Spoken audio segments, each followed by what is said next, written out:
हजरत Samson गैर मामूली ताकत वाला शख्स। हजरत समसून बाइबल की किताब कुज़ा में एक ऐसा शख्स था जिसे खुदा ने गैर मामूली ताकत दी थी। इसकी कहानी इस वक्त शुरू होती है जब इसराइल की कौम फिलिस्तियों के जुल्म के नीचे जिंदगी गुजार रही थी। इसी वक्त खुदा के फरिश्ते ने एक औरत को जाहिर होकर खबर दी कि उसके यहाँ एक बेटा पैदा होगा। फरिश्ते ने बताया कि ये बच्चा खुदा के लिए मखसूस होगा और इसराइल को फलस्तियों से बचाने का आगाज करेगा। इस बच्चे का नाम समसून रखा गया और वो पैदाइश से ही खुदा के लिए नज़ीर मुकर्रर किया गया। जैसे जैसे समसून बड़ा होता गया, खुदा की रूह उस पर जोर से नाजिल होती रही। खुदा की कुदरत की वजह से इसकी ताकत आम इंसानों से कहीं ज्यादा हो गई।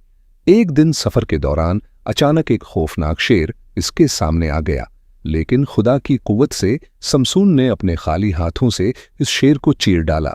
बाद में जब फिलिस्ती इसराइल को सताने लगे तो समसून ने तन्हा उनका मुकाबला किया।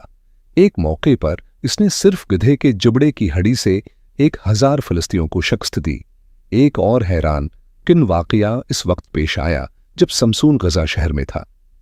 दुश्मनों ने शहर के दरवाजे बंद कर दिए ताकि वो फिरार न हो सके। लेकिन रात को समसून उठा और शहर के भारी दरवाजे उनके सितूनों समेत दिखाड़ लिए। वो उन दरवाजों को अपने कुंधों पर उठाकर पहाड़ की चोटी तक ले गया। ये सब इसलिए मुमकिन हुआ क्योंकि खुदा की कुदरत उसके साथ थी। लेकिन उसकी जिंदगी में एक कमजोरी भी थी जो बाद में सब कुछ बदलने वाली थी। Bible reference.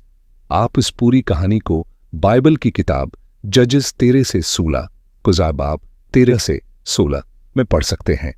If this story touched your heart, like, share and subscribe to Reality of God for more powerful Bible stories.